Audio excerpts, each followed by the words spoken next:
Kai karvelas ažarais plaukioja.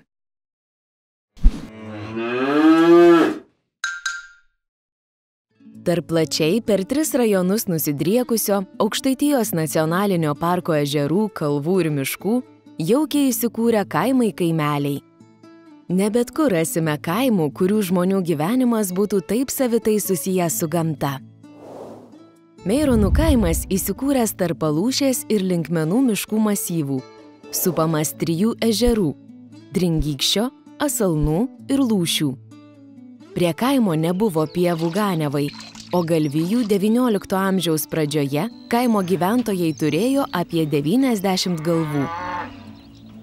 Kiekvieną pavasarį kaimo karvės, Lūšių ir Asalnų ežerų jungtimi, vietinių vadinama ungstimi, būdavo plukdomos, tiksliau pačios plaukdavo, į Pabiržės pusiasalio ganyklas, esančias kitame Ungsties krante.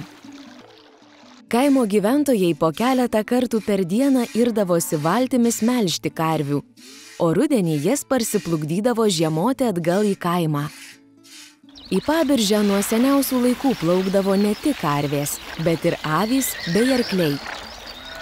Tik avytės, kad vilna nenutemptų į ežero dugną, surištomis kojomis paguldydavo į valtis ir taip perplukdydavo. Karvės puikios plaukikės ir ungstį nesunkiai įveikdavo pačios. O nuo kurių čia laikų plukdo į šitą salą? Tai jau čia žinai plukda. Čia jau senelė plukdydavo. Čia į senelių jau čia kad gyvena jau žydavo. Iš mažen žinau, į arklius plukdydavom, čia mūsų buvo šniūrai. Mūsų buvo šniūrai kaip kaime. Režais. Sėdavom. Čia mūsų buvo daržinės, va tiek kiekvienas turėjom. Karvės būdavo plukdomos vos išdygus pirmajai žoliai, dažniausiai prieš sekmines. Kitame krante ganydavosi visą ganiavos laiką, o atgal būdavo parplukdomos rugsėjo mėnesį. Sekminės – pavasario šventė, labiausiai atspindinti gamtos gyvybinės galias. Sekminių papročiai yra susiję su augmenijos suvešėjimu, gyvulių vaisingumu ir derliaus gausa. Aukštaitijoje sekminės buvo viena iš svarbiausių švenčių metuose. Neišimtis ir Aukštaitijos nacionalinio parko kaimai.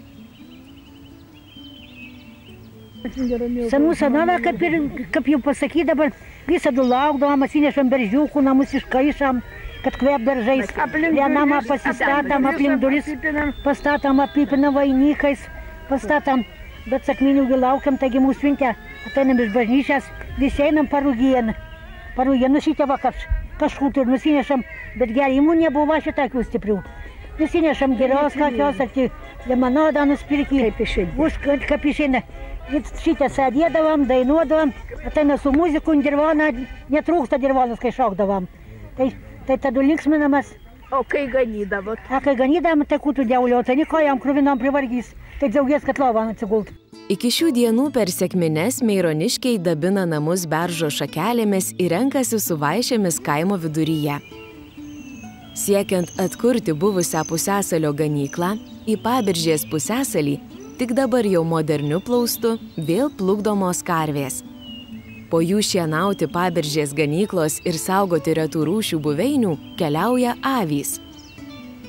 Tikimasi, kad šios iniciatyvos dėka Pabiržės pievose atsikurs įvairių augalų rūšimis turtinga pieva. Gausiau sužydės retasis saugotinas paprastasis kardelis.